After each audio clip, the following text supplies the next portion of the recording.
Battle through the firmament. Great world. Chapter 422 Tianwu Origin I. When the first ray of sunlight shone through the layers of sparse leaves onto the ground, the night's silence finally dissipated. Zhu Tianhe rubbed his slightly sore eyes. Under Ma Huyang's arrangement, the group had taken turns on duty these past few days, and Zhu Tianhe had been assigned the first shift. Xiaoyan and the others were light sleepers. As sunlight poured down, they woke one after another. After last night's intense battle, they were quite exhausted. The eerie aura Xiaoyan had sensed left everyone on edge, and they had only fallen asleep near dawn. Their rest had been brief. We've obtained the battle command. According to that old man, there are only 10 battle commands in the entire mountain range. With the 2 academies forming teams across 8 rings, it's clear that one academy can obtain at most 3 battle commands. Therefore, there shouldn't be any more in this area. We should focus on traveling now. Ma Huyang seemed a natural leader. His thoughts were clear, and even Xiaoyan, with his rich experience, nodded in secret agreement. Let's try to reach the arena as soon as possible. Based on the north, south, east, and west directions, our opponents hardly include any students from Star Sky Academy. That's ideal for us. However, there are also very strong competitors from Glaze Academy and Southern Sky Academy. If we can reach the arena early, we can rest and wait for the others. Besides, with the battle command in hand, we're sure to win this battle. Ma Huyang suddenly threw a thin branch in his hand. With strong force, it embedded into a distant huge rock. He clapped his hands and laid out his thoughts clearly. All right. Lindao had no objections. Wu Shaoqi and Zhu Tianhe naturally deferred to Ma Huyang's authority. Xiaoyan nodded lightly. Ma Huyang had covered all the points he could think of. This guy was very smart. After the discussion, the group didn't linger. One by one, they rushed toward the mountain top.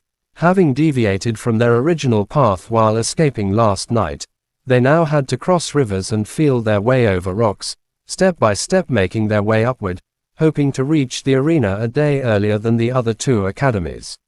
On the west island of Star Moon Island, Shang Hao expressionlessly killed a monic spirit beast that suddenly appeared before him. He gently clenched his 5 fingers and looked at the 4 people resting nearby. Do you want to search for the battle command? He looked toward Shang Shaoshan, who was resting on a huge tree. Although Kang Feng was the strongest among the 5, he didn't concern himself with such matters. Thus, Xing Chanyu had put Shang Shaoshan in charge. Shang Shaoshan lived up to Xing Chanyu's expectations. His leadership was outstanding, and under his direction, the group had bypassed many dangers. While their strength made them fearless, avoiding trouble was still preferable. Battle command. Do you think we'll need that? Before Shang Shaoshan could speak, Shi Kanghai laughed loudly. Even if Glaze Academy or Southern Sky Academy has the battle command, if they want to pick a weak opponent, they'll have to choose me. Aside from Zhou Buyi, the rest of Southern Sky Academy can only fight me to a draw. Do you think Zhou Buyi will stay behind just to defeat me in the first round? You can't say that. Shang Shaoshan smiled. The competition rules are clear. The loser is eliminated in the arena battle, and the winner advances. If Zhou Buyi stays and chooses to fight you from a distance, you'll be eliminated. Even with Brother Kang, we'll definitely win, but the top 5 wouldn't be complete. As he spoke, Shang Shaoshan glanced at Kang Feng, who stood nearby. Kang Feng's black hair was messy, his eyes unfocused, as if their conversation had nothing to do with him. Wu Tiandu, you should have mastered many of the secret arts from the Heavenly Martial Pavilion, right? Shang Shaoshan retracted his gaze and spoke softly, startling Wu Tiandu. More or less. Wu Tiandu nodded, his expression shifting slightly as if he'd thought of something. You know about the secret arts of my Heavenly Martial Pavilion? Not exactly. Let's just say I know a thing or two. Shang Shaoshan narrowed his eyes, his expression unchanging.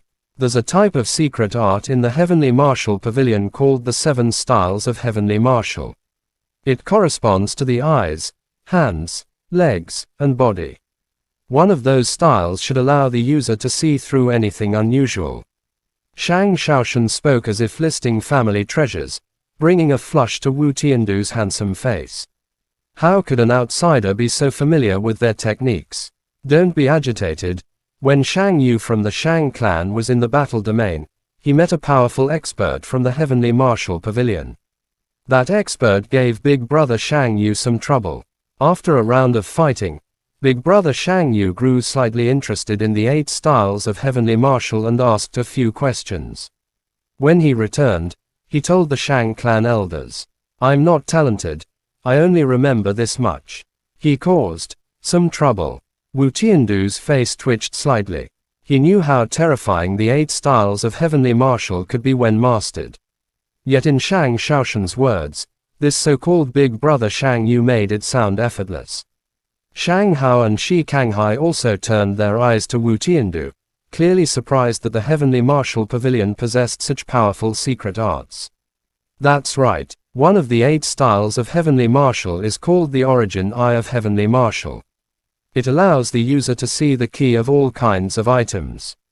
Wu Tiandu fell silent for a moment before finally speaking. "Good, I believe you've mastered it as well, Brother Wu." Shang Xiaoshan clapped his hands and smiled. Seeing Wu Tiandu nod silently, Shang Xiaoshan's smile widened. This would make finding the battle command much easier. Just as Shang Xiaoshan was planning their next move, a deep voice suddenly spoke up, drawing everyone's attention. The 4 looked toward the speaker. It was Kang Feng, who hadn't said a word until now. Big Brother Shang Yu returned to the family 5 years ago. At that time, a monarch cultivation elder in the family sparred with Big Brother Chen. After about 10 exchanges, the elder admitted defeat. Shang Xiaoshan's eyes lit up, and he said in a low voice, "At that time, Big Brother Shang Hao and I were both at the academy, so we didn't know the details. We only heard about it from other clan members." "All right, I understand." Kang Feng waved his hand and stood up leisurely. He sighed. The Kang and Shang clans are both among the 4 major families, but the name Shang Yu is one that surprised even the elders of our clan. Though I've never met him, I can only admit, as the young master of a major family, that I am not as good as him. Kang Feng rarely spoke so much at once. Shang Xiaoshan and Shang Hao exchanged silent glances. They said nothing, but their hearts were stirred. The 4 families had always been rivals. For Kang Feng, the top youth of the Kang family, to say such things, did it mean the Shang clan was on the rise? In the depths of the dense forest, among ancient trees, a huge ape let out its final miserable cry, its face contorted in pain. The scarlet light in its eyes gradually faded. With an earth-shaking thud, the huge ape powerless collapsed to the ground. On its chest were 5 extremely sharp, mirror-smooth fingerprints.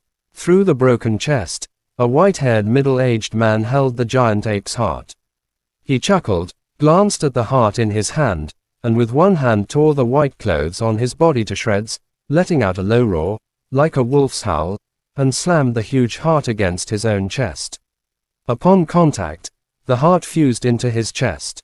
The middle-aged man's eyes widened, filling with red light. His back arched as he roared fiercely, veins bulging on his forehead as if about to burst from his body. Boom! After an unknown length of time, the middle-aged man raised his sweat-covered head. The red light in his eyes vanished, and he returned to his original appearance. As expected, my strength has increased significantly. Next, it's those humans' turn. Wiping the remaining black blood from his hand, the middle-aged man sneered, coldly glanced at the giant ape's corpse, and then quietly disappeared. Chapter end. Please guys like, comment, share, and subscribe.